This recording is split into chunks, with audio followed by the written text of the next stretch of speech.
ser lo más rápido posible. Originalmente tenía 400 acetatos y ya lo reduje a 200, así que entonces les pido mucha paciencia para compartir con ustedes algunas perspectivas sobre el papel de la internacionalización en el desarrollo de las universidades mexicanas. Y mi presentación se complementa mucho con la sesión posterior a la comida en la que Jocelyn Gassel va a estar hablando de la perspectiva latinoamericana sobre la misma temática. Entonces la idea era un poquito complementar perspectivas en este sentido. Más que hablar de la internacionalización como tal, porque es a lo que Jocelyn se va a referir, yo buscaré tratar de argumentar alrededor de la importancia de la internacionalización como un elemento transversal de la operación de las instituciones de educación superior. Y esto se liga mucho con los diversos comentarios que hemos estado escuchando en estos 2 días y de manera inclusive muy cercana a las preocupaciones que Salvador Malo mencionaba hace un momento respecto a la necesidad de ya no ejercer el arte de la ambigüedad, de asumir que las cosas deban cambiar, pero de que sigamos haciendo lo mismo. Yo creo que una de las grandes lecciones que se aprenden al analizar la internacionalización de la educación superior es que precisamente la internacionalización, más que ser algo más, es un medio adicional, un medio bastante poderoso para darle más sentido a la relevancia que la educación superior debe tener en un contexto que está cambiando rápidamente. Entonces, en ese sentido son mis comentarios. Déjenme ver si aquí la tecnología nos ayuda. Tengo que estarle haciendo así cada ratito. Entonces yo creo que me voy a parar si no tienen inconveniente, porque sé que algunos de ustedes ya han de tener ganas de estar diciendo que sí a lo que yo diga, no porque estén de acuerdo, sino porque probablemente se van a estar durmiendo. Bueno, el futuro y este análisis que justo hacemos es precisamente el tratar de reconocer que tal parece que el futuro nos ha alcanzado. A veces estamos tan inmersos en nuestras actividades cotidianas que tenemos pocas oportunidades como esta para reflexionar acerca no nada más de qué es lo que se espera, sino sobre todo qué es lo que tengo que hacer el día de hoy para minimizar estos riesgos del futuro y para tratar de definir, construir este futuro. Lo que sí es cierto es que el futuro tal parece que no solamente nos ha alcanzado, sino parece que el mundo ha cambiado. Cuando menos en el tramo de vida que a mí me ha tocado vivir, el mundo ha cambiado muchísimo. Y es inevitable pensar que el mundo va a cambiar mucho más rápido que lo que nosotros podamos imaginar. Yo recientemente, visitando la casa de mis padres en Ojuelos de Jalisco, encontré el mapa mundi que ellos tienen, donde yo aprendí la geografía del planeta. Y qué curioso, miren ustedes, luego un día estaba analizando esta fotografía y encuentro que hay países que no existían cuando yo era niño. Hay países que existían cuando yo era niño que ya no existen. En otras palabras, en mi tramo de vida, cuando menos la geografía del planeta ha cambiado radicalmente. Solamente la geografía del planeta, pero hay muchas cosas más.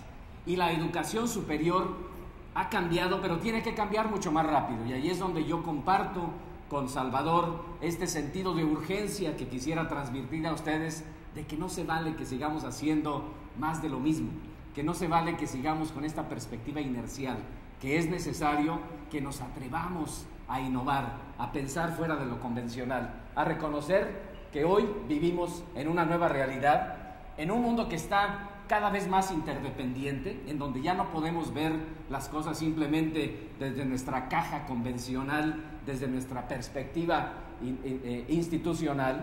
Es un mundo tan interdependiente y además tan intercomunicado que es increíble. Yo me pongo a pensar nuevamente en esta perspectiva de tiempo. Cuando yo era niño, yo me enteraba de lo que pasaba en el mundo, no porque podía leer el periódico porque llegaba 3 días después, sino porque escuchaba todas las noches el noticiero Carta Blanca, que mi padre escuchaba en su radio ahí en la tienda La Mexicana, en Ojuelos, Jalisco. Curiosamente, no había electricidad, entonces se necesitaban unas enormes baterías, ahí la tiene todavía, por cierto, en casa, esta enorme batería, para poder escuchar y enterarme de lo que pasaba en el mundo. Hoy en día el mundo es completamente diferente. El mundo es crecientemente interdependiente, crecientemente intercomunicado, y obviamente que nosotros en las instituciones de educación superior tenemos que pensar seriamente cómo podemos reinventar el sistema de educación superior. Debemos entender esta nueva realidad con lentes diferentes. Y esto implica, entre otras cosas, que hoy hagamos ciertos escenarios. Y a veces probablemente podremos ser muy optimistas al momento de estar haciendo escenarios, o inclusive podríamos hacerle como Albert Einstein, que decía, ¿para qué se preocupan del futuro, hombre? De todas maneras va a suceder, olvídense. No, yo creo que esto es importante analizarlo y es importante que reflexionemos de manera conjunta. Cuando yo era adolescente, recuerdo que leía una revista de un gran rigor científico, que ustedes seguramente conocen, que se llamaba Selecciones del Reader's Digest. Y allí encontré una cosa era una cita citable. Y la cita citable decía, cuando pienso en el futuro, me asusta el presente. Y esta cita citable se me quedó grabada en la mente porque yo decía, hombre, de veras, el futuro no es algo que va a pasar, que puedo adivinar con una bola de cristal, ni tampoco es algo que puedo extrapolar con algún modelo matemático sofisticado. El futuro es lo que yo haga el día de hoy para precisamente definir dónde quiero estar el día de mañana. Y la pregunta es, ¿qué queremos para la educación superior de México como un elemento contribuyente a ese desarrollo que queremos para nuestro país? Así que pensemos en el futuro y eso obviamente nos obliga también a pensar un poquito en el pasado. Hoy es el 2014, ya casi termina. Pensemos no tan lejos, el 2025, ¿dónde vamos a estar?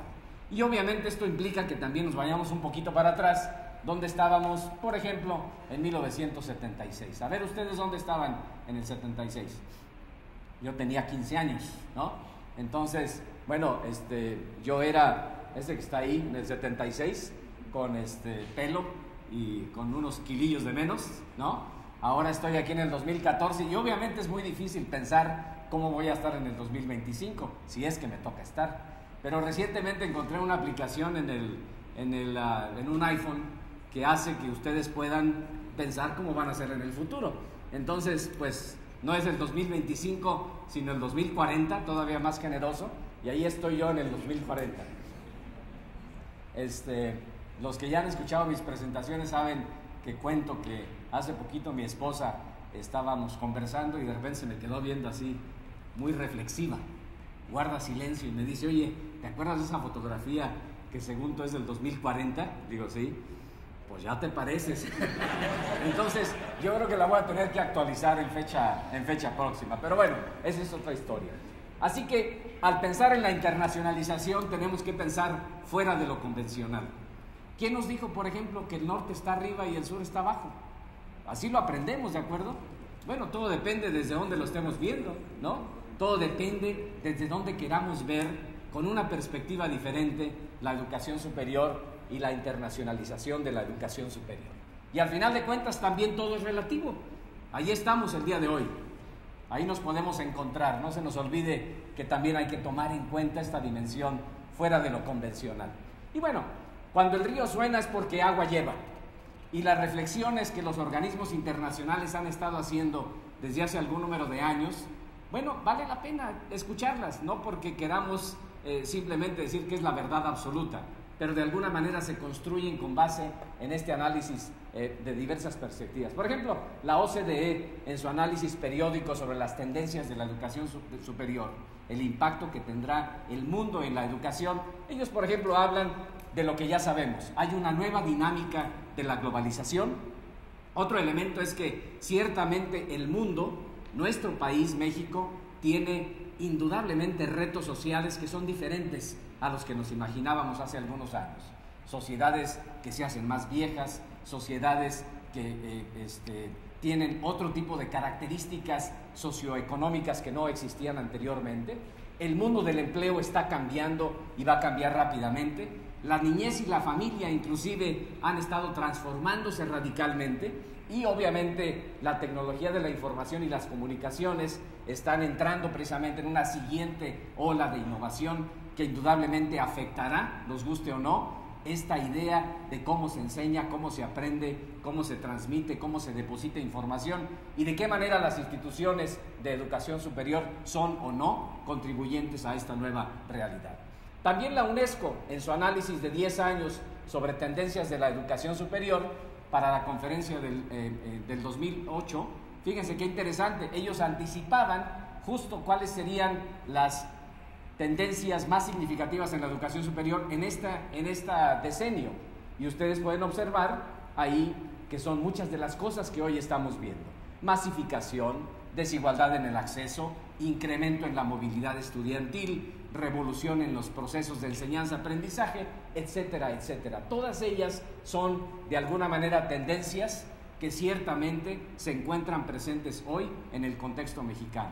Si hiciéramos un análisis de sí, no, para varias de ellas, la mayor parte de ellas precisamente serían estas. Entonces, la pregunta es, ¿qué de esto tiene que ver la internacionalización de la educación superior?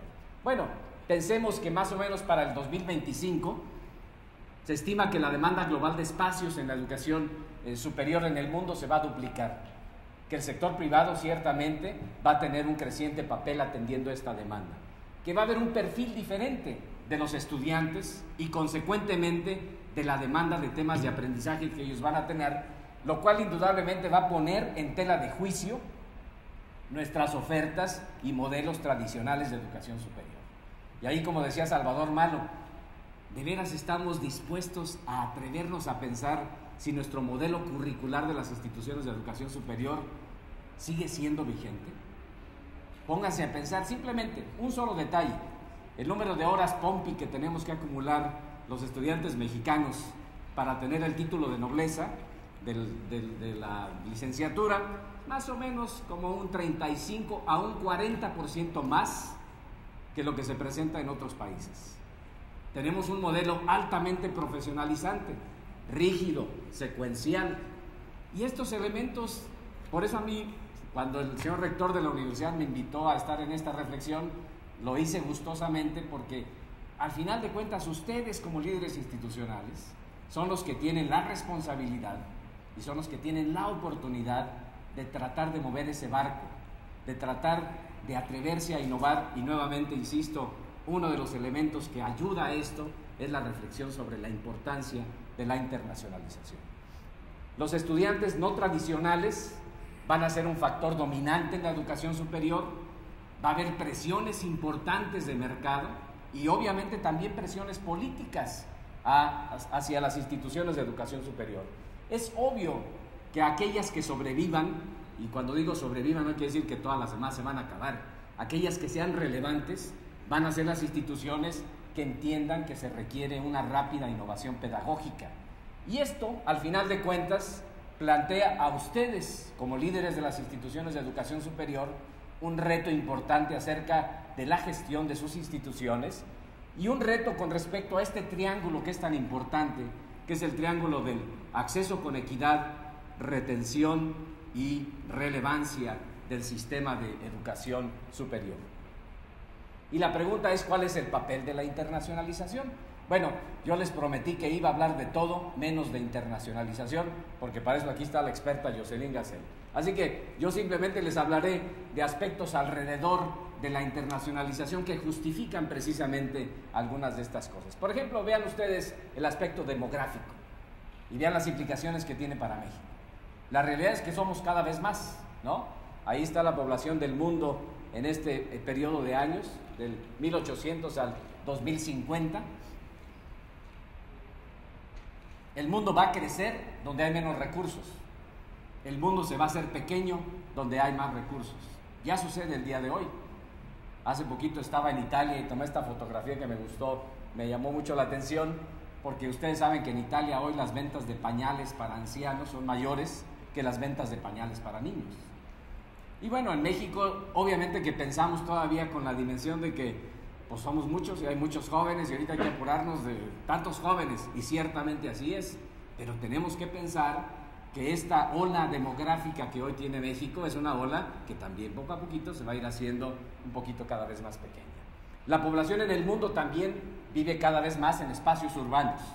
En el 1910 solamente el 10% de la población vivía en ciudades, la mitad del mundo vive hoy un poquito más en espacios urbanos, y para el 2050 casi el 80% de la gente va a vivir en ciudades. Y esto va a demandar, por supuesto, una dimensión diferente acerca de cómo brindar mejores condiciones de vida, de salud y, por supuesto, el papel de la educación.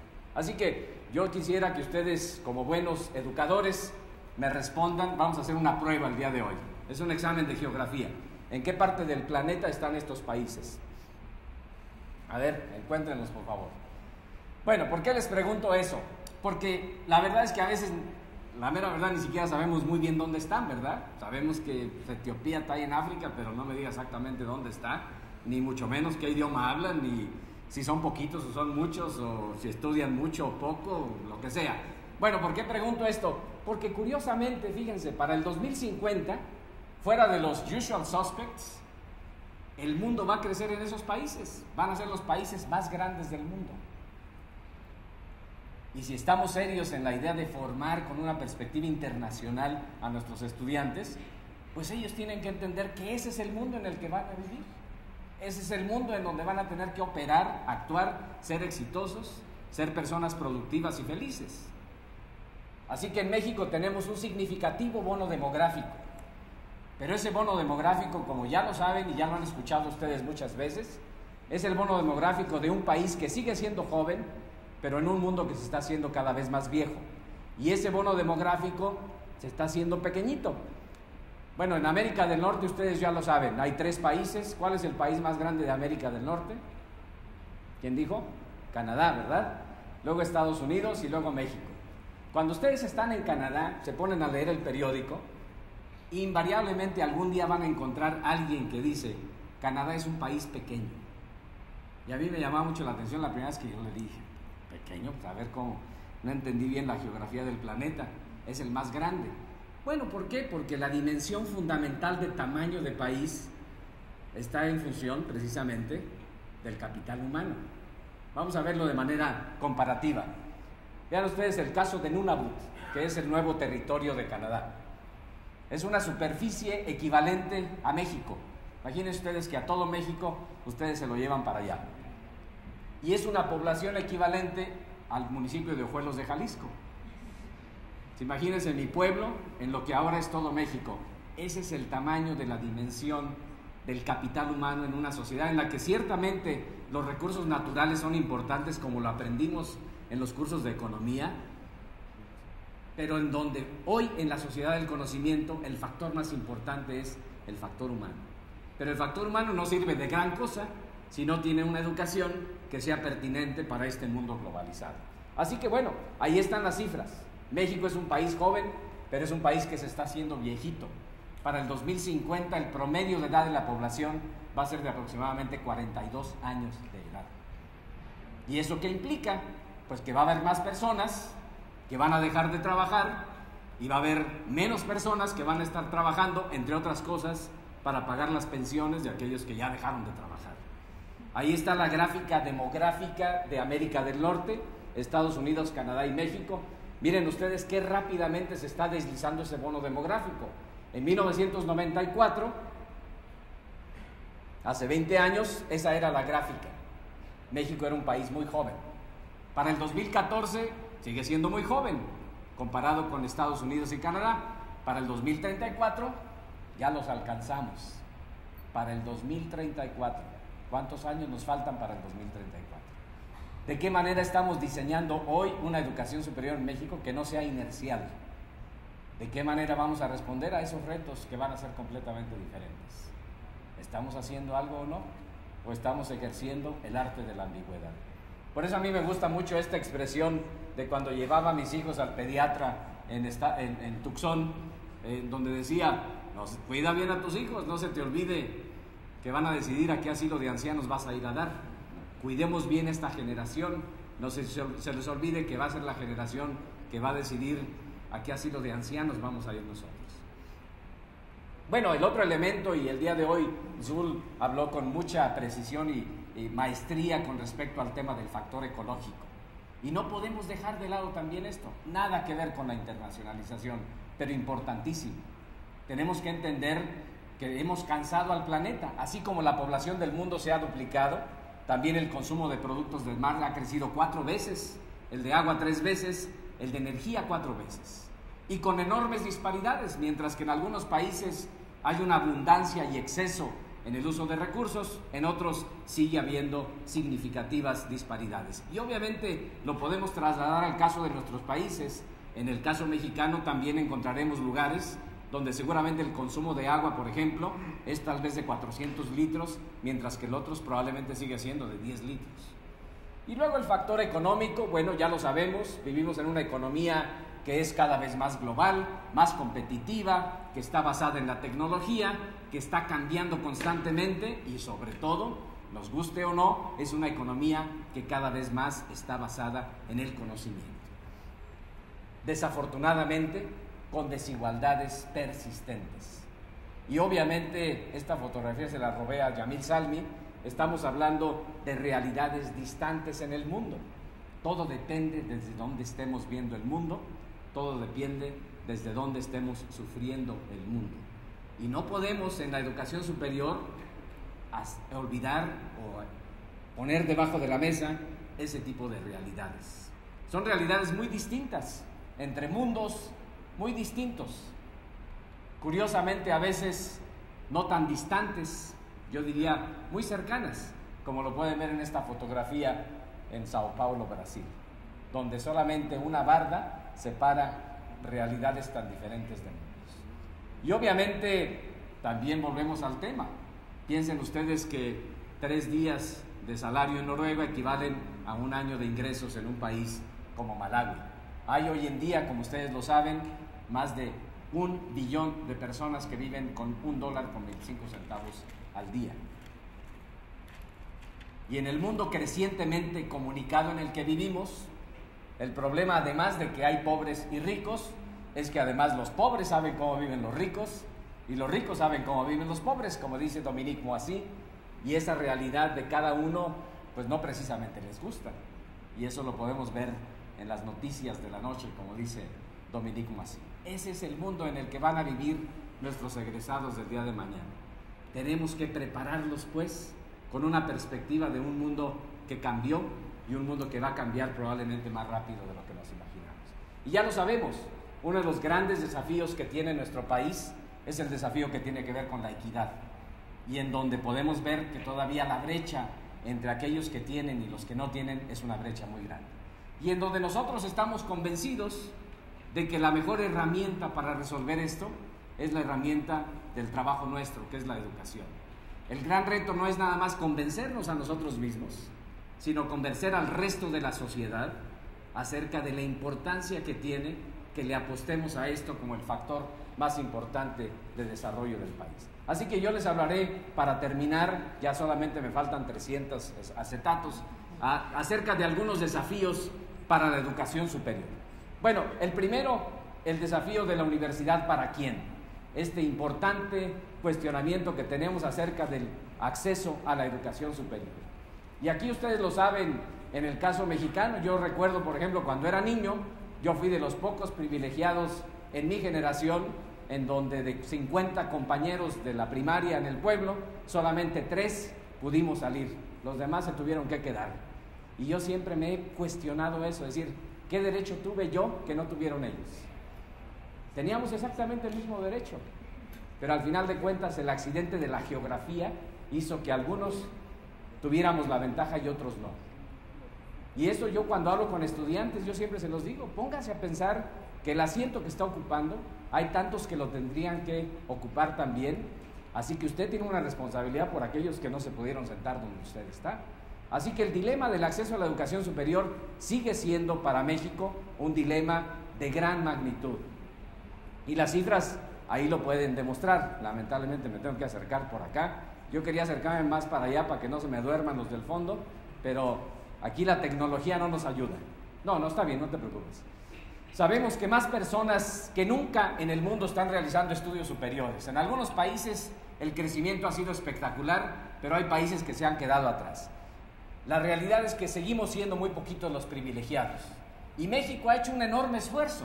La matrícula de la educación superior de un país como México ha crecido rápidamente. Pónganse a pensar que en 1950 la matrícula total de la educación superior en México era equivalente a más o menos la tercera parte de la matrícula actual de la Universidad de Guadalajara. Y en este tramo de vida, vean ustedes el salto brutal que ha tenido el país. Sin embargo, obviamente, sigue habiendo enormes disparidades. Si eres rico, las posibilidades de que estudies son muy similares a las posibilidades de Corea del Sur. Si eres pobre, las posibilidades de que no estudies son muy similares a las de un país como Malawi. Y ese es uno de los grandes desafíos del país: acceso con equidad. La universidad para quién. Y obviamente siempre las comparaciones son odiosas. Vean ustedes, por ejemplo, el caso de México al final de la gráfica, en donde en el tramo generacional de personas que hoy tienen 55 a 64 años de edad, que es más o menos nuestra generación, bueno, yo soy más joven que ustedes, pero bueno, más o menos su generación, aproximadamente el 10% de las personas tuvieron estudios superiores. En la siguiente ronda, generación de personas de 25 a 34 años, salto importante, el doble. Pero váyanse ustedes al lado extremo izquierdo de la gráfica y ven el caso de Corea, que en aquellos años Corea era una economía menor que cualquier economía de América Latina, equivalente a la economía de Afganistán. Y hoy en día Corea tiene una matrícula de educación superior no de 10, sino de más del 60%, o diríamos personas con estudios superiores en la generación de 25 a 34 años de edad, en donde de cada 10 personas, 7 tienen estudios superiores. Y ahí es obviamente que vale la pena analizar qué pasó. Obviamente el contexto es muy diferente, hay una serie de razones históricas completamente diferentes, pero vale la pena conocerlas para entender que hoy tenemos un dilema significativo en acceso a la educación superior. Segundo dilema, la universidad para quién, y es el dilema de la retención en la educación superior. Y en nuestros países, México no es la excepción, se hace ruido increíble con respecto al crecimiento en el acceso a la educación superior. Qué bueno, pero poquitos le entran al tema del problema de la deserción en la educación superior, que muchas veces es más grave que el problema del acceso a la educación superior. Incluso a mí me da tristeza verlo, que en muchas universidades mexicanas, sobre todo universidades públicas, por las presiones presupuestales, la deserción escolar hasta se ve como una bendición. Es decir, pues ok, tengo que aceptar muchos porque me están presionando para que acepten muchos, aunque ya sé que a la mitad los voy a echar para afuera en cuanto pueda, porque no tengo recursos. Y eso lo vemos a veces hasta como una cosa buena. Y eso a mí me duele, me preocupa, porque siento que en países como México el tema de la retención en la educación superior es probablemente más agudo que el problema del acceso a la educación superior. Otro de los dilemas tiene que ver con la universidad para qué, que es el dilema de la contribución de nuestras instituciones al desarrollo de nuestros contextos locales, regionales y por supuesto el contexto del desarrollo nacional. Y ahí vale la pena hacerte esta pregunta constante, es decir, las instituciones de educación superior se saben localizadas en una región, aunque pocas veces se cuestionan cuál es la contribución que tienen al desarrollo de esa región y cuál es el papel de las instituciones, como bien lo presentaba el doctor Zul, como ciudadanos corporativos de sus respectivas comunidades, como ciudadanos corporativos, por supuesto, responsables. Y la mayoría de las veces, la verdad es que no sabemos. Y la pregunta es si al considerar al país en su conjunto, su competitividad, su futuro desarrollo, si tiene alguna importancia vincularle a esto este famoso asunto de la internacionalización de la educación superior. Y ya sabemos, insisto, la fórmula es más y mejor educación. Los estudios de muchos contextos lo demuestran. Educación implica más empleo, más ingresos individuales, más bienestar de la sociedad. En el Banco Mundial, por ejemplo, un estudio reciente habla justo de esto. La tasa promedio de retorno por año de estudio de una persona es de más o menos el 10%. Agrega un año de formación en tu vida y eso va a representar un ingreso adicional de vida de aproximadamente el 10%.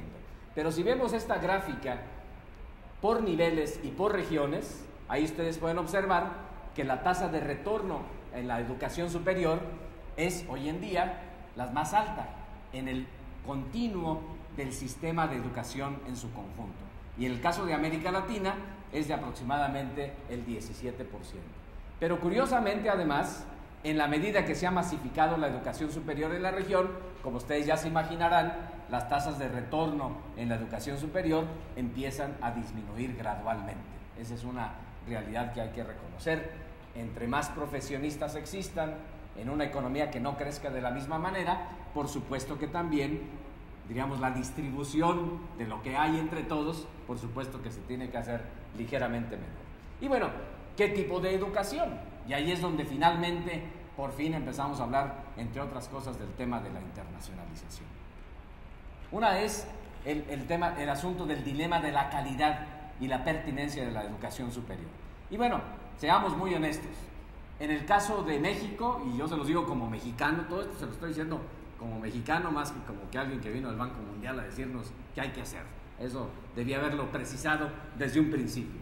Entonces, en el caso mexicano, ciertamente ha habido importantes avances, lo sabemos. Los que ya estamos más viejones en este asunto, recordaremos muy bien que hace algunos años hablar, por ejemplo, del tema de la acreditación en México, o de la evaluación de los pares, o de las cosas del Ceneval, o eso, era completamente impensable. ¿Quién carambas va a venirme a decir de afuera que yo estoy bien o mal? Para eso está la autonomía institucional, ¿sí o no? Entonces, ciertamente ha habido importantes avances y eso lo tenemos que reconocer. Pero también tenemos que reconocer que en el momento en que se estableció esa barra, debimos de haber hecho algo para que esa barra se estuviera revisando constantemente. Porque de lo contrario, caemos en un ambiente de una complacencia sabrosa, diríamos yo. Entonces hay que reconocer que los esfuerzos han sido insuficientes. Por ejemplo, yo veo que en México sufrimos una enfermedad en la educación superior, que es la enfermedad de la acreditacionitis. No se crean, no estoy hablando de México, para nada, estoy hablando de otros países. Pero en otros países que he visto, pues esta idea de que la universidad acreditó un programa académico, se publica en un periódico y se hace toda una ceremonia y los organismos acreditadores van a la institución y ponen un diploma muy bonito en la rectoría y todo el mundo aplaude y todos estamos felices porque ya somos muy buenos, ¿verdad? Eso afortunadamente no pasa en México, eso pasa solamente en otros países, pero en otros países pasa la enfermedad de la acreditacionitis. Ojalá en México no se presente esta enfermedad. Y a veces no sabemos, la mera verdad, para qué es ese asunto de la acreditación. Es para tener esa foto que el rector de esa universidad, de ese país, se tomó. Yo afortunadamente aquí no hay ningún rector, lo cual me gusta, para que no vayan a regañar. Y luego, obviamente, esta pregunta de quiénes sí, quiénes no, son parte de ese club. Y finalmente, si la calidad a veces es un sinónimo de selectividad o es un sinónimo de mejor ofrecimiento. Otro elemento que nada tiene que ver con la educación superior y nada tiene que ver con la internacionalización es el hecho de que vivimos en un nuevo contexto tecnológico. Nuevamente, veamos el pasado para entender dónde estamos y hacia dónde vamos.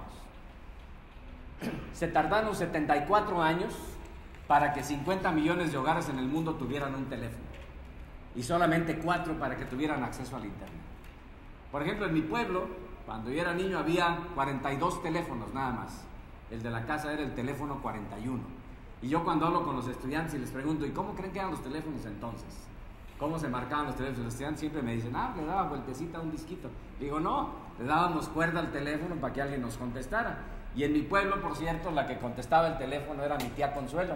Y mi tía Consuelo, entre otras cosas, se sabía todos los chismes del pueblo, porque obviamente ella tenía que estar enlazando las conversaciones e inevitablemente yo creo que tenía que escucharlas, lo cual, bueno, era evidente, pero en fin, esa es otra historia. Cuando la gente sabía de los radios, mi padre cuenta la historia de que mi abuelo tuvo un radio en el pueblo, invitaba a los amigos a escuchar el radio y los amigos decían, ¿dónde está la magia? ¿Dónde está el señor que está hablando ahí en ese aparato, ¿no? Bueno, esto hoy se nos parece hasta medio ridículo, pero yo les puedo anticipar a ustedes que en unos años próximos, esta maravillosa tecnología que tenemos el día de hoy va a ser completamente motivo de risa, seguramente, de las siguientes generaciones. Así que, si queremos ver dónde vamos a estar en la tecnología y cómo va a impactar la educación superior, no nada más, sino la forma como vivimos, bueno, también a veces hay que irse un poquito hacia atrás para poder ver dónde estamos. Y bueno, aquí, imagínense ustedes en una audiencia de estudiantes, aquí yo veo algunas personas más jóvenes que el resto de nosotros, y seguramente si yo les pregunto qué es esto, me van a decir, pues sepa la bola, no sabemos qué es lo que es, ¿no? Por ejemplo, ahí ustedes pueden ver el primer mouse que hubo en el mundo, por cierto. En la Universidad de San Luis Potosí, cuando yo era estudiante, había una computadora nada más y luego teníamos que programar nuestras tarjetitas del código Hollery y yo me acuerdo que nos cobraban por hoja de impresión y si uno se equivocaba en alguna instrucción que hiciera incorrecta y entrara en un ciclo de producción infinita, pues imagínense nada más lo que eso representaba. Entonces todo el mundo estábamos así cuidando que sí funcionara bien el programita que habíamos hecho en Fortran o en Basic. Imagínense ustedes, cuando yo les pregunto a los estudiantes esto, es increíble observar el cambio generacional. Es más, probablemente aquí me atrevo a preguntarle, ¿cuántos de ustedes saben lo que es una regla de cálculo? Miren, qué interesante. Muy bien. Bueno, para los que no saben lo que es la regla de cálculo, esas eran nuestras calculadoras, ¿no? Y bueno, la buena noticia es que si alguno de ustedes conserva una de esas reglas de cálculo, probablemente hizo algún buen negocio, porque ahorita en eBay cuestan como unos $400. ¿Sí? Entonces, si la tienen por ahí arrumbada, hasta se pueden hacer de un dinerito. Bueno, esa era nuestra tecnología. Solamente en este ciclo generacional que nos ha tocado vivir a nosotros. Hoy los estudiantes, cuando uno les pregunta de estas cosas, ellos dicen, pues esto es completamente diferente a nosotros. Y entonces, obviamente que la tecnología que hoy tenemos es una tecnología que ha cambiado radicalmente nuestras vidas y es una tecnología que, por supuesto, va a cambiar mucho más las vidas futuras.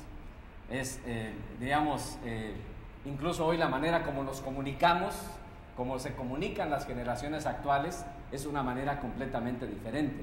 Hay incluso nuevos límites de lo privado que antes no entendíamos, ¿no? La niñez se ha transformado, tenemos que reconocerlo, como ustedes pueden ver en esa simpática gráfica que por ahí encontré. Bueno, en fin, algunos ejemplos de los innovadores usos que la tecnología está teniendo el día de hoy. Pero bueno, pónganse a pensar que hoy 20 casas promedio tienen todo el tráfico de internet que había en 1995. Pónganse a pensar qué va a pasar dentro de algunos años. El problema no es ya la ausencia de tecnología, sino la forma poco innovadora con que utilizamos la tecnología. ¿Para qué queremos una computadora muy sofisticada si lo que vamos a hacer es a jugar al solitario? Estoy hablando, por supuesto, de otros lugares, nada que ver con nuestras instituciones. Así que, obviamente que tenemos que atrevernos a pensar fuera de lo convencional.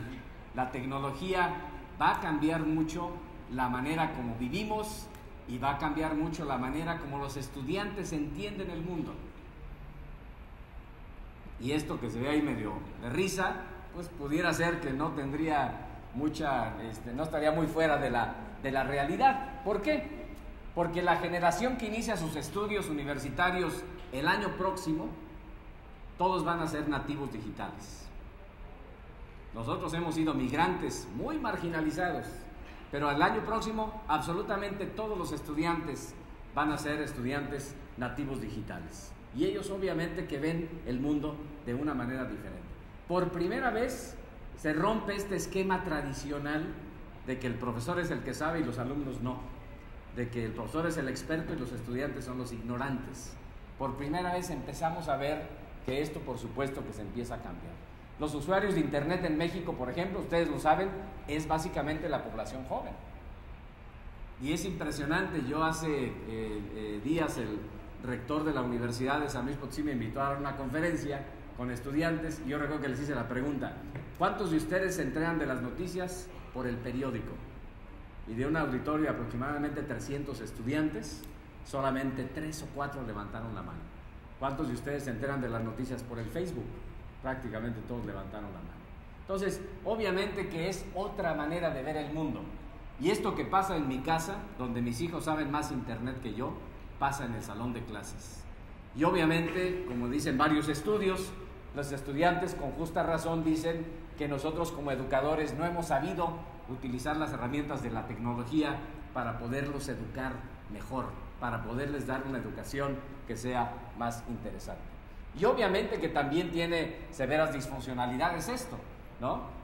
Bien se dice por ahí que los estudiantes tienen el síndrome de atención parcial continua, ¿no? Bueno, Otros elementos: una sociedad global en movimiento, más de 175 millones de personas en el mundo que nacieron en un lugar y trabajan en otro lugar. Y obviamente, si esto lo vemos en la educación superior, ahí está la cifra: un crecimiento en la movilidad de estudiantes cada vez mayor. Salvador Malo mencionó algunas cifras hace un rato, y bueno, todos los escenarios van hacia allá. Incluso los escenarios más pesimistas hablan de que la cifra de estudiantes que como parte de su formación van a tener una experiencia internacional es una cifra que va creciendo. Y en el caso mexicano hay muchísimo por hacer en ese sentido. Nuevamente les menciono la anécdota de cuando tengo la oportunidad de interactuar con estudiantes. Justo hace 2 días en el Centro Universitario Los Lagos de la Universidad de Guadalajara tuve una conferencia con estudiantes y les hice una pregunta a todos. ¿Cuántos de ustedes, les decía yo, consideran que tener una formación internacional es importantísimo para su éxito profesional? ¿Y qué se imaginan ustedes? Todo el mundo levantó la mano, ¿de acuerdo? Salvo el que estaba distraído o se estaba quedando dormido, pero todos levantaron la mano. La segunda pregunta era: ¿cuántos de ustedes consideran que no van a tener esa oportunidad? O más bien, ¿cuántos de ustedes consideran que realmente van a tener esa oportunidad? Y obviamente que muy poquitos levantaron la mano. Esa distancia, esa disonancia entre expectativas y realidades es el tamaño de la oportunidad que tenemos en la internacionalización de la educación superior. Y uno de los elementos de ella, hablaré más tarde de esto, es la movilidad de personas, la movilidad de estudiantes. No es el único, e inclusive suele ser distorsionado, pero al final de cuentas es un elemento. Les decía que todos los escenarios de futuro indican que la movilidad de estudiantes va a seguir creciendo a nivel internacional. Bien lo decía Kipling, la mejor manera de entender otro país es olerlo. Así que esta idea de salirte de tu contexto para poder experimentar el mundo fuera de ello, obviamente que tiene enormes beneficios, y esto está ampliamente estudiado acerca de que uno, cuando tiene la oportunidad de exponerse al mundo, no nada más está aprendiendo del mundo, sino sobre todo está aprendiendo de su propio contexto local y de esta capacidad de comparar. Entonces, ¿cuánto sabemos sobre la movilidad de estudiantes desde y hacia México? La mera verdad es que muy poquito. Hay un esfuerzo reciente que es muy útil, que es el esfuerzo de Patlani, que es una iniciativa que un grupo de académicos y de personas interesadas en el tema hemos iniciado algunos años, y que bien que mal haya estado sobreviviendo. Me encanta que se encuentre el doctor Salvador Malo, porque sé que él se va a interesar mucho en seguir apoyando la iniciativa de Patlani. Ya lo vi que está sonriendo, lo cual quiere decir que sí. Bueno, entonces ahí en Patlani se ha hecho un primer esfuerzo para poder entender más o menos qué pasa con el tema de la movilidad. Miren, estas son las cifras más recientes. Los principales 10 países de destino de estudiantes mexicanos en el último ciclo escolar de las instituciones que respondieron la encuesta, que ahí hay un camino importante que seguir. Ustedes pueden ver, bueno, la cifra, lo que ya sabemos, y Jocelyn, entiendo que probablemente tal vez va a hablar un poquito acerca de eso, no estoy seguro. Pero bueno, ahí están los principales destinos. ¿Cuál es el principal? España. Después Estados Unidos, y ahí seguimos. Entonces ahí tenemos un elemento que ustedes ya se imaginarán que tiene que ver con el tema del idioma. Destino de estudiantes mexicanos por regiones. La principal región destinataria es Europa, América del Norte la número 2, y me llama la atención, por ejemplo, el caso de África. Solamente 18 estudiantes mexicanos que van a África en el ciclo escolar 2011-2012. Cuando bien sabemos que África es el continente del futuro en muchos aspectos. Sabemos muy poco acerca del continente africano. ¿De dónde vienen los estudiantes? Ahí están las cifras, nuevamente más recientes. Estados Unidos, Francia y bueno, otros países después, ahí lo pueden ver. ¿De dónde vienen los estudiantes? Por regiones. Ustedes pueden observar ahí Europa, la principal región, después América del Sur, curiosamente, y después América del Norte. ¿A dónde van los becarios mexicanos del CONACYT? Ahí pueden ustedes también observar algunas cifras. En fin, el reporte de Patlani tiene una información muy rica, incompleta aún porque no todas las instituciones participan, pero ya hay una primera aproximación a entender qué estudian, quién los financia, en qué periodos van, qué limitaciones tienen cuando participan en movilidad, etcétera, etcétera. En fin, es un dato que creo que vale la pena que no nada más ustedes lo conozcan, pero sobre todo que sus instituciones participen con información que ayude. La realidad es que el tema de la movilidad de estudiantes, siendo importante, es un tema en el que México tiene una participación relativamente marginal. Y inclusive el doctor Malo habló de algunas cifras hace un rato. Aproximadamente el 17% de los estudiantes internacionales en países de la OCDE son de China, el 6.8% de Corea del Sur, 4.6%, India, Corea del Sur, y la aportación de México, como ya lo mencionaba el doctor Malo, no sé si lo mencionó de manera específica, no llega ni siquiera al 1%. O sea, medio estudiante mexicano en el contexto de internacionales de países en la OCDE. Bueno, otros elementos, ya casi termino, aunque no lo crean, es el hecho de que obviamente habrá una brutal presión por el talento en los próximos años. Y esto ya lo estamos observando el día de hoy.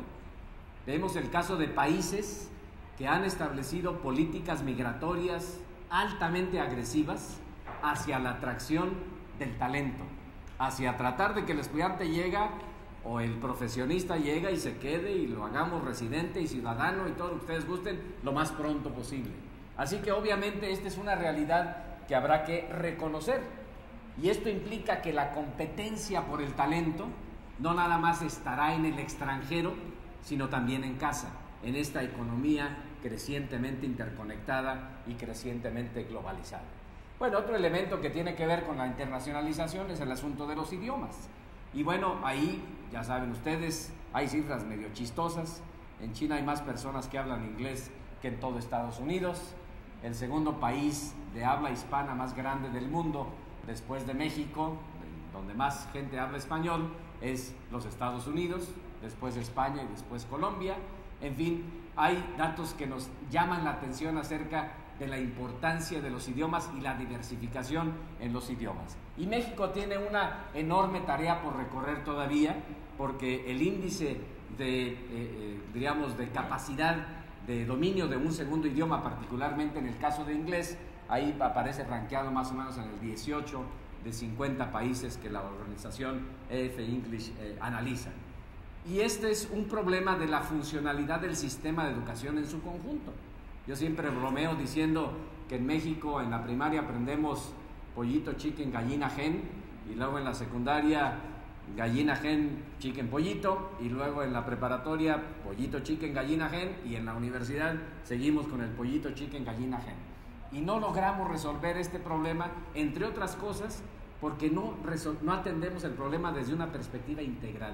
Seguimos pensando que cada uno de los departamentos del sistema de educación debe hacer lo suyo, y curiosamente nosotros en la educación superior tenemos la enorme ventaja de poder formar bien, si es que somos serios, a los buenos profesores de educación de idiomas que necesita el sistema en su conjunto.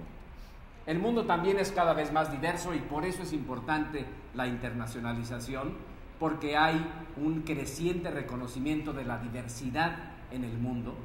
La falta de información, conocimiento y formación sobre la diversidad nos hace, entre otras cosas, ser intolerantes. Nos hace, entre otras cosas, crear estereotipos acerca de unos con respecto a los otros. Y hablando de estereotipos, obviamente que en ese sentido la educación tiene uno de los papeles para poder resolver esto. Sabemos que el problema de la falta de tolerancia es un problema sobre todo de falta de educación. Y la falta de estereotipos hace que haya, creamos imágenes con respecto a los demás. Por ejemplo, ustedes saben que en Estados Unidos históricamente México era el país del tequila. Ahora ya cambió un poquito el estereotipo. Pero ese solía ser el estereotipo tradicional de México, y yo siempre decía, eso no es cierto, los mexicanos nunca tomamos tequila. En fin, no es cierto. Y eso menos diciéndolo en el estado de Jalisco, ¿verdad? Y obviamente, nuevamente en el caso de Estados Unidos, entre otras cosas, esto explica por qué hay un espíritu en ocasiones de rechazo, por ejemplo, a los inmigrantes, como ustedes lo pueden ver con la famosa ley 1070, en donde el 55% de la gente decía, sí es cierto, no importa que que hagamos discriminación en contra de los inmigrantes. Este era curiosamente un sentimiento no tanto hacia los extranjeros, pero sobre todo hacia los mexicanos. ¿Y en México qué es lo que sucede? Afortunadamente México es una sociedad altamente tolerante, en donde no discriminamos, en donde somos multiculturales, y esta enorme riqueza multicultural que tenemos del país verdaderamente la celebramos y la aprovechamos y la hacemos parte de nuestra propia esencia, ¿verdad? Entonces fíjense qué bonita ventaja tenemos. Bueno, por cierto, yo ahí encontré un día este mapa de el mundo de acuerdo a los mexicanos, y curiosamente también tenemos lo suyo, ¿no? Tenemos lo nuestro. Por ejemplo, asociamos a África con el país de, digamos, no sabemos ni qué hay ahí, pero todo es el safari. Y luego los canadienses, cuando ven esta gráfica, pues les puedo decir que no están muy contentos, ¿no? Cuando ven que los mexicanos solemos pensar que es más de lo mismo, ¿no? Los mexicanos afortunadamente no somos como los que nos discriminan allá del otro lado, ¿verdad? Miren qué curioso, hubo una encuesta a propósito de la ley 1070, en donde a los mexicanos también les preguntaban algo similar, ¿no? Entonces los mexicanos decíamos, el 38%, que el número de extranjeros que hay en el país es muy alto, sobran, aunque sabemos que en México solo el 0.5% de la gente que vive aquí es extranjera, son muchos.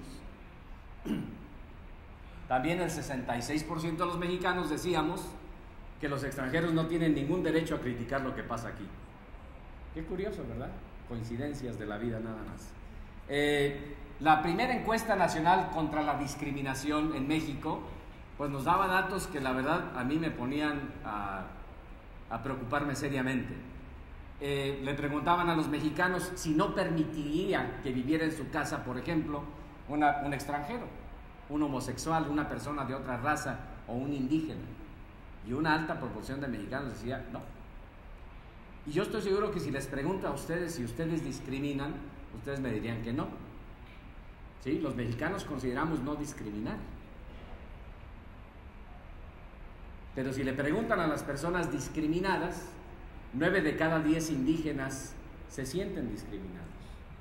Así que tenemos ciertamente un severo problema en este sentido. Y ustedes me dirán, sí, pero este no es un problema.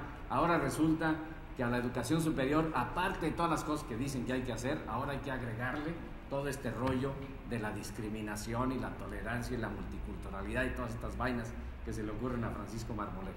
Bueno, fíjense qué interesante. Ciertamente la educación superior no es la responsable de atender esto, pero es el último espacio formal de educación que tiene un estudiante antes de convertirse en un ciudadano en la calle, de tener esta receptividad acerca de la importancia de la tolerancia y de la diversidad, etcétera. Inclusive ustedes lo pueden ver en esta gráfica, en donde la parte extrema derecha es la pequeña proporción de personas intolerantes con estudios de educación superior y la amplia proporción de personas intolerantes con solamente el nivel de la educación primaria. Entonces, ciertamente, ya lo sabemos, entre más estudiamos, más tenemos oportunidad de exponernos a estas realidades diferentes y consecuentemente de ser más tolerantes, y nuevamente la internacionalización nos ayuda, entre otras cosas, a podernos ver fuera de este contexto convencional, de nuestra zona de confort, porque nos permite entender las diferencias y valorar y celebrar las diferencias. Y esto implica, ya casi termino, ya nada más quedan 300 acetatos, que tenemos que obviamente entender que la formación en las universidades es más allá de los conocimientos fríos. Debe haber más formación humanista, debe haber más formación en educación general y debe haber, por supuesto, más énfasis, aparte de aptitudes, también en actitudes de las personas. Si la universidad renuncia a su tarea formadora, por supuesto que corre el riesgo de crear bárbaros científicamente competentes. Y obviamente esto implica también el reconocer que los límites entre lo que podemos hacer y la realidad del contexto local son límites que también hay que tomar en consideración. Este estudio que hizo la NUYES en el 2000 al 2006 planteaba que 3 de cada 4 carreras en México se encontraban en una situación de oferta neta excedente de egresados. ¿Qué quiere decir esto?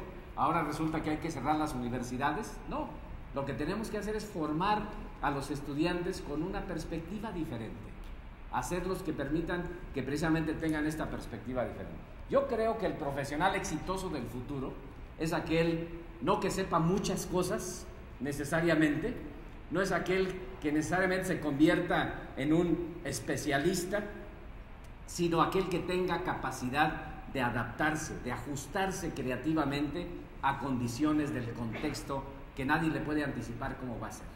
Y bueno, hay algunos ejemplos de esto. Ustedes pueden ver ahí algunos nombres de profesiones y puestos del futuro, que son profesiones y puestos del futuro en donde finalmente alguien se atreve a romper estas barreras disciplinarias que tenemos en nuestros sistemas de educación superior.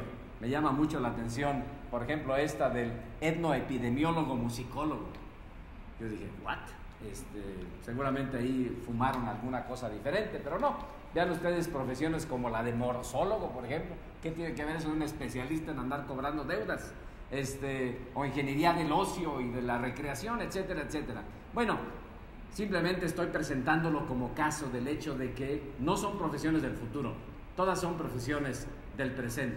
Y en México se han hecho algunos esfuerzos. Ustedes pueden ver ahí los nombres de algunas carreras. Este es un reportaje del 2007, quiere decir que debe haber muchas cosas más ahora, de universidades que se han atrevido a tratar de dar un brinquito, a romper estas barreras disciplinarias y a tratar de ofrecer algo que sea más relevante con esta lógica de la necesidad de ajustarse a condiciones cambiantes del contexto.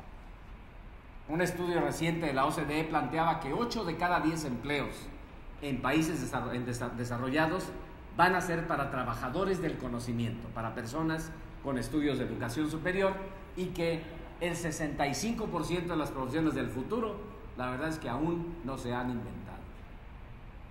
Y obviamente que nuestras instituciones a veces seguimos pensando que lo que hay que seguir es formando licenciados en administración de empresas y licenciados en... Bueno, ya no digo nada porque no estoy hablando, por supuesto, de México, como yo les decía, sino de otros países. Entonces, yo creo que sí podemos pensar que los egresados que requiera el contexto, primero, que sean muy buenos en aquello para lo que estudiaron, buenas habilidades técnicas, buenos conocimientos sólidos en esa área del conocimiento para la que se formaron. Pero vale la pena que pensemos en la necesidad, por ejemplo, de que sean egresados que tengan habilidad de trabajar en equipo, que tengan capacidad de adaptarse a cambiantes entornos multiculturales, y nuevamente aquí, por eso insisto en la importancia de la internacionalización, que tengan la capacidad de ver, entender, actuar y sentirse seguros en el contexto global, pero que tampoco hayan perdido su capacidad de ser ciudadanos responsables en su comunidad local, que dominen cuando menos un segundo idioma para que puedan pensar en otro idioma, que tengan la capacidad de utilizar adecuadamente las herramientas de la informática y las comunicaciones, y lo más importante, que mientras fueron estudiantes lograron despertar su capacidad y su curiosidad de seguir aprendiendo por el resto de sus vidas. Porque nadie les puede anticipar cuál va a ser ese escenario futuro. Lo que sí les puede anticipar es que va a ser un escenario que va a estar cambiando. Y aquellas personas que logren reinventarse son aquellas personas que logren tener éxito. Y esto no es algo nada nuevo. Yo creo que simplemente que se ha exacerbado en años recientes y más se va a exacerbar en años futuros. No es año nuevo, inclusive no es algo nuevo, yo inclusive se los puedo demostrar ahora mismo. Por favor, levanten la mano las personas que hoy se dedican a algo diferente a aquello para lo que estudiaron. Más de la mitad de ustedes hacen algo diferente a aquello para lo que estudiaron. ¿Qué fue lo que sucedió? Y sucedió por default, sucedió, como decimos en mi pueblo, por la necesidad de perseguir la chuleta, o simple y sencillamente fue por esta capacidad que todos ustedes tuvieron de saberse reinventar profesionalmente. ¿Por qué no hacemos más explícito en nuestros sistemas de educación superior que tendrán que aceptar que probablemente no se van a dedicar a aquello a lo que estudiaron, que tendrán que adaptarse a ese cambio? Bueno, termino, aunque no lo crean, con el dilema de la gestión de las instituciones de educación superior, porque ustedes es a lo que se dedican, a la gestión de sus instituciones de educación superior. Y entramos ahí en el tema de los cómo. Y obviamente que el escenario de las instituciones de educación superior es un escenario muy complejo. Quienes son líderes de las instituciones lo saben, porque tienen que estar enfrentándose a una gran cantidad de presiones por todos lados, en cuanto a fronteras de investigación, atención al público, el problema de que hay menos dinero, la necesidad de educar para la sustentabilidad, la presión de los rankings, etcétera, etcétera, etcétera. Sabemos que es un dilema nada sencillo. Y obviamente que también sabemos que es paradójico que las instituciones de educación superior, que en teoría son el mejor laboratorio social de cambio, también tienden a inhibir su propia capacidad de innovación. Son instituciones que tienen cierta resistencia al cambio, ¿no? Es lo que alguna vez le escuché al presidente Bill Clinton cuando hablaba con rectores de universidades en Estados Unidos, que les decía que que él sentía una enorme simpatía por el trabajo de los rectores de las universidades, decía, porque el trabajo de un rector de una universidad, decía él, es como el trabajo del presidente de Estados Unidos y también es como el trabajo del administrador de un cementerio. Dice, tienes miles de personas debajo de ti, pero nadie te hace caso. Entonces, probablemente ustedes como rectores a veces tienen ese problema, ese dilema de que tienen mucha gente debajo de ustedes, pero por más que quieren, pues no les van a hacer mucho caso, ¿sí? Los que critican a la educación superior dicen que las universidades no han cambiado mucho. Esta era la Universidad Italiana en 1350, donde por cierto hay una persona que se está durmiendo ahí, no sé si ya lo vieron. ¿Sí lo ven ahí o no? ¿Sí? Y bueno, los que critican la educación superior dicen que la universidad del presente es la misma, que no ha cambiado gran cosa, que probablemente han cambiado algunos aditamentos tecnológicos y los PowerPoint y la ropa de los profesores y de los estudiantes, pero seguimos pensando con esta idea de que la transmisión del conocimiento, la información, etcétera, etcétera, sigue siendo los mismos parámetros. Así que, pues vale la pena atreverse a vernos a nosotros mismos. Vale la pena reconocer que no podemos ya seguir ejerciendo el arte de la ambigüedad. En otras palabras, como lo dijo Salvador Malo hace rato, continuar haciendo las cosas como siempre, aunque esperando que se logren diferentes resultados. Los que nos critican dicen que en la educación superior somos expertos en el arte de echarle la culpa a otros por los problemas que nosotros enfrentamos. El síndrome de la gallina, ¿no? Que las de arriba hacen y la avientan a los de abajo y ahí se la van llevando. Y de veras, cuando uno habla con las instituciones de educación superior, uno dice, ¿y dónde está el problema? No, dice, los egresados de las escuelas preparatorias cada vez vienen más mal preparados. Yo no sé qué les está pasando ahí. Y van ustedes a la prepa y les dicen lo mismo, ¿no? Es que los egresados de la secundaria están horribles, ya no saben qué hacer. Entonces, en lugar de decir el problema es de los otros, francamente tenemos que entender que el problema es de todos y consecuentemente la solución también es de todos. Finalmente, ¿cuál es el papel de la internacionalización de la educación superior? Después de 40 minutos hablando de todo, menos de internacionalización de la educación superior. Bueno, yo creo que, francamente, no sé, pero lo que sí sé es que tenemos que buscar nuevos paradigmas. Tenemos que atrever a pensar que hay otras cosas que hacer. En el siglo XXI, ya lo decía Peter Drucker, habrá dos tipos de personas, los que piensan globalmente y los que por no hacerlo van a andar buscando chamba. Y bueno, el punto de partida es, aquí yo cito a Jocelyn Gassel, cuando habla de que la internacionalización integral es un compromiso confirmado mediante la acción para infundir perspectivas internacionales transversales en toda la operación de una institución de educación superior. ¿Qué no es la internacionalización?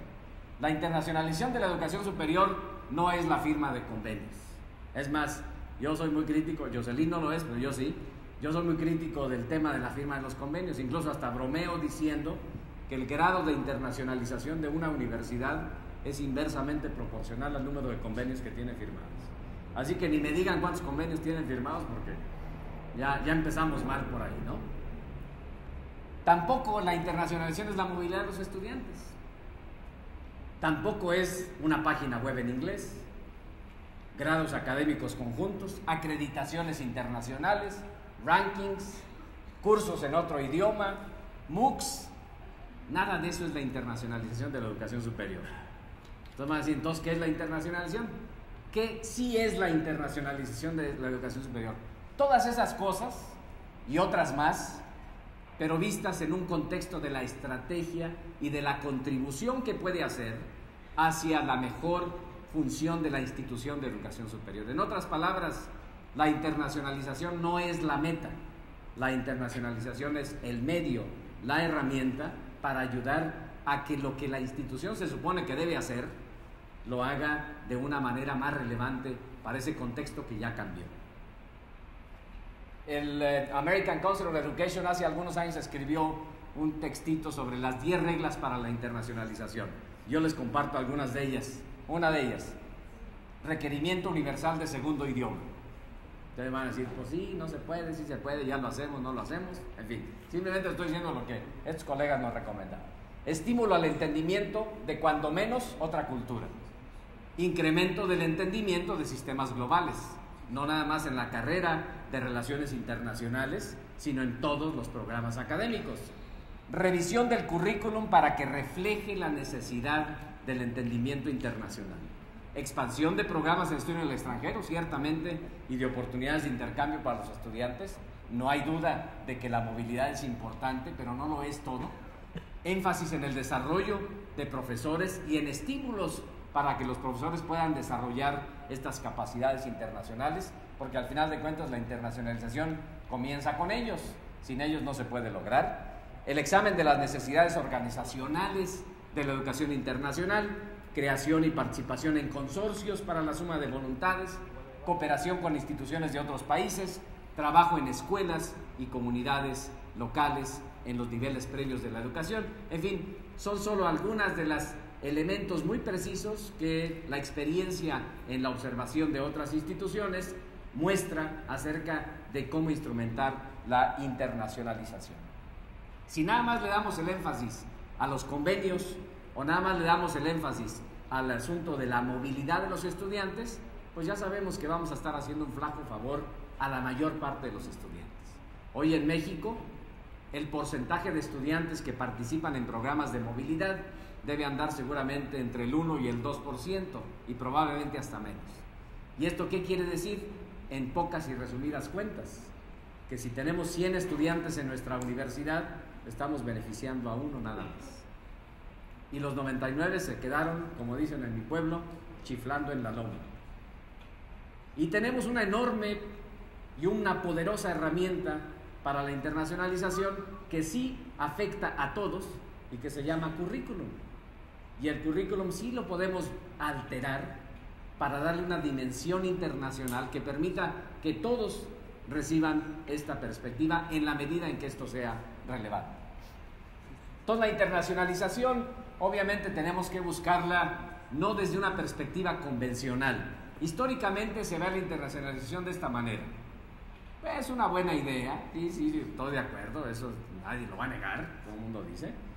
Es cierto, es una buena fuente de prestigio y de venta, pero es algo poco práctico, es algo marginal. Hay muchos universidades donde dicen, pues a ver, ¿quién habla inglés? Pues perenganito, ok, ahora lo vamos a hacer responsable de asuntos internacionales. Y también se suele ver como una prioridad para el mañana. ¿Por qué no pensar en la internacionalización como una necesidad crítica, como una herramienta para la relevancia de nuestra operación institucional? Es algo altamente práctico, es algo que tiene un impacto transversal, no marginal, y es una prioridad no para mañana, ni siquiera para el día de hoy, es una prioridad que probablemente debimos haber atendido el día de ayer. Y el momento ahí está. Miren, esto es parte de una presentación que hice hace algunos días ante la Asociación Mexicana para la Educación Internacional. Se ha dado en estos últimos años un fenómeno muy interesante de consolidación de estructuras de soporte para la internacionalización a nivel institucional. Hace 15 o 20 años solamente había 2 o 3 universidades en México que tenían algo relacionado con la internacionalización. Una oficina por ahí de asuntos internacionales o movilidad o intercambio, cosas por el estilo.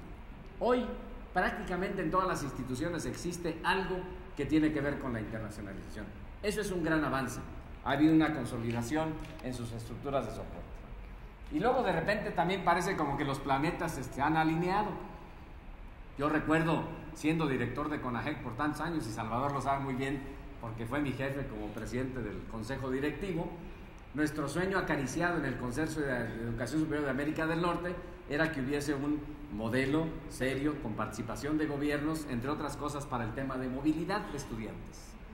Bueno, ahorita parece que se alinean los planetas con este tema del FOBES y eso, de repente decimos, ah caray, por fin, de repente empieza a apoyarse esta aspiración de que haya más atención al tema, en este caso, de movilidad. Pero también, en este momento también hay que reconocer que a veces hay mucho ruido y pocas nueces, que a veces hacemos mucha faramalla con el tema de la internacionalización en nuestras instituciones, pero que a la hora que le escarbamos tantito, pues el asunto es así, más bien superficialón. Estamos hablando, insisto, en universidades en otros países, ninguna mexicana, por supuesto. Y luego de repente a veces que estamos con esto de que a Dios rogando y con el mazo dando, ¿verdad? Haciendo una cosa por un lado, pero por la otra realmente no apoyando las cosas. Y finalmente debemos reconocer que sigue habiendo esfuerzos limitados y esfuerzos marginales con respecto al tema de la internacionalización. Así que podemos pensar en llegar a entender la internacionalización desde un papel más estratégico y de cómo capitalizamos esta coyuntura que hoy se vive en el contexto nacional. Cómo hacer que la internacionalización sea un recurso más efectivo para el logro de los fines sustantivos de la institución. En otras palabras, ¿cuál es la contribución que la internacionalización puede hacer a una mejor docencia, mejor investigación y mejor servicio a la comunidad? No insisto, no como fin, sino como medio para el fin, que es el mejor desempeño institucional. ¿Cómo hacer para que haya una mejor articulación de la idea de que la internacionalización contribuye al desarrollo regional, al desarrollo de nuestra comunidad? Y finalmente, cómo tener una cultura de resultados basada en la evidencia, porque siempre en las instituciones quedamos mucho en la anécdota, ¿no? Pues es que Perenganito salió al extranjero y ya regresó, y fíjate que ahora ya es director de una compañía, que no sé qué y que no sé cuánto. Y es mucho anecdótico, es poco de evidencia que demuestre que efectivamente la perspectiva internacional le da a los estudiantes una capacidad mejor de adaptación a este mundo que yo les decía. Y finalmente, para las instituciones de educación superior, esto implica ciertos elementos que hay que tomar en consideración. Se vale soñar con universidades, instituciones de educación superior que sean más flexibles, que se atrevan a flexibilizar su currículum, que sean más innovadoras, más emprendedoras, que tengan menos aversión al cambio, que colaboren más hacia adentro y hacia afuera, y por supuesto que ciertamente sean más internacionales, pero que no lo hagan en sacrificio de la necesidad de conectarse con las comunidades locales. Y obviamente de todo esto que les he platicado, pues hay excelentes ejemplos de entender que este es un problema complejo y que obviamente hay respuestas claras y simples, pero que casi siempre son respuestas que son incorrectas. Por supuesto que ante una realidad compleja hay que pensar en soluciones complejas. En una realidad sistémica hay que pensar en soluciones sistémicas. No podemos pensar en soluciones pequeñitas que obviamente no funcionan. Y no hay fórmulas mágicas. Lo que puede ser que funcione en una institución puede ser que no funcione en otra. Lo que puede ser que funcione en el contexto mexicano puede ser que no funcione en otros contextos. Y eso hay que entenderlo. Un poquito lo que se reflexionaba esta mañana acerca de la solución a la mexicana. Esto es lo que justo hay que tratar de hacer. Pensar en cuál es la mejor manera de aterrizar conceptos como el de la internacionalización a la peculiaridad, diríamos, de las características del sistema de educación superior de México. ¿Y cuándo hay que hacer esto? Bueno, yo tengo un profundo sentido de urgencia. El futuro no se extrapola, el futuro no se adivina, el futuro se construye. Y si queremos un futuro para la educación superior de nuestro país que sea más relevante, que sea mejor, que realmente prepare bien a la siguiente generación de los que van a pagar nuestras pensiones, tenemos que pensar seriamente en entender que el crecimiento inercial no nos va a ayudar. Termino simplemente con unas cuantas citas. Albert Einstein en 1946, cuando decía que los imperios del futuro serían los imperios del conocimiento, que los países exitosos serían aquellos que tuvieran capacidad de generar conocimiento y de proteger el conocimiento, de buscar a los jóvenes que tengan talento, que tengan capacidad y asegurarse que contribuyan al desarrollo de ese país. También Darwin lo dijo: no son los más fuertes los que sobreviven, ni siquiera los más inteligentes. Sobreviven los que se adaptan mejor a las cambiantes condiciones del entorno. Y hace algunos días estaba yo visitando la Universidad de Harvard y encontré ahí en la sección de sus archivos un poema escrito por Rubén Darío que no me dejaron fotografiar, pero sí me dejaron escribirlo. Y me encantó, porque habla justo de esto precisamente. El ayer es un sueño, el futuro es una visión incierta. Lo único vivencial es lo que puedes vivir. El ya, estos momentos, es lo que debemos vivir. Y eso es lo que tenemos que hacer hoy en la educación superior. Paul Valéry dijo, lo que nos desconcierta en nuestros tiempos es que el futuro ya no es lo que solía ser. Les agradezco muchísimo su paciencia y los felicito por esta reflexión que ustedes están teniendo en estos días.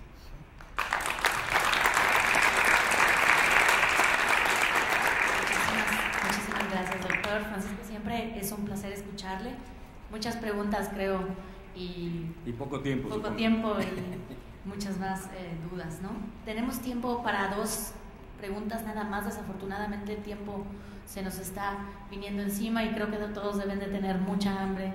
Tenía razón, doctor, estaba la comida de por medio. Alguien que guste hacer un par de preguntas, 1, 2.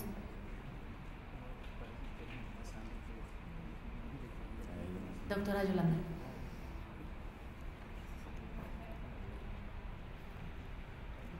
Bueno, hola, Yolanda Gallón de Fielding Graduate University.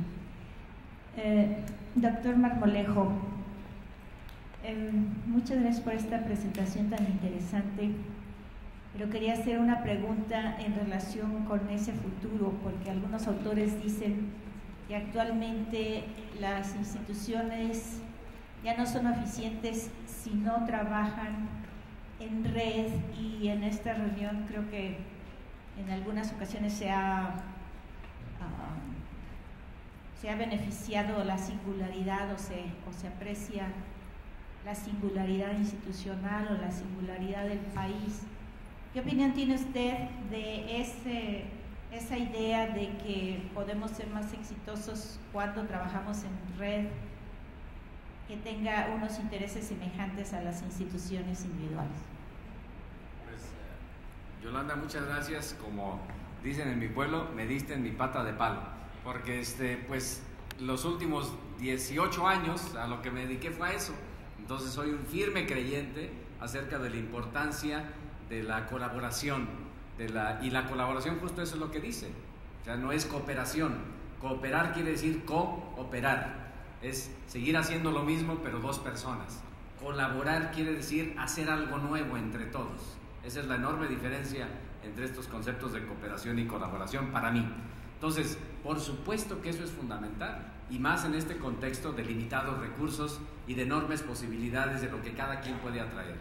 Cuando nosotros hicimos el CONAGEC, el Consorcio de Universidades de Educación Superior, Colaboración de Educación Superior de América del Norte, yo me ponía a pensar acerca de cuáles debieran ser estas reglas de operación de una red exitosa.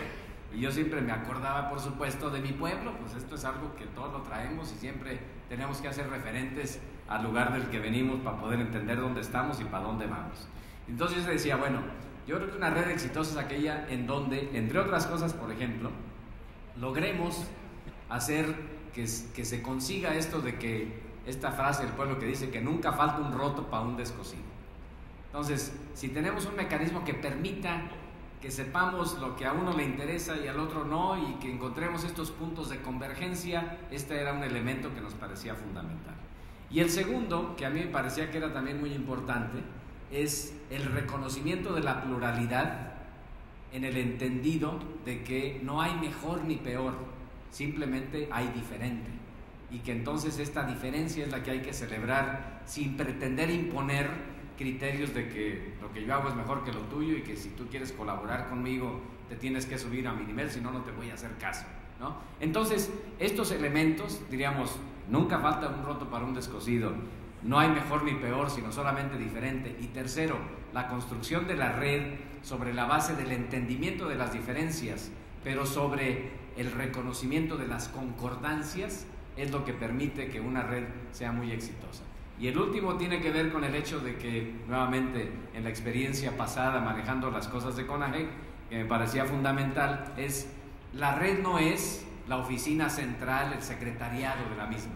Cada institución se puede convertir en un nodo exitoso de esa red, aprovechando y capitalizando lo que todas las demás pueden traer a la mesa. Así que convencido de esta necesidad, y en temas de internacionalización es muchísimo más aguda la necesidad de partir de la idea de la colaboración en este tipo de redes de esfuerzos conjuntos. ¿Alguien más?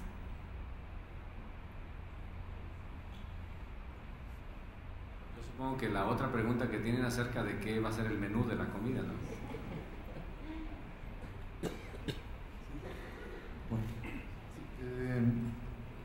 Pues mencionaste acerca de la importancia de la formación humanista para el entendimiento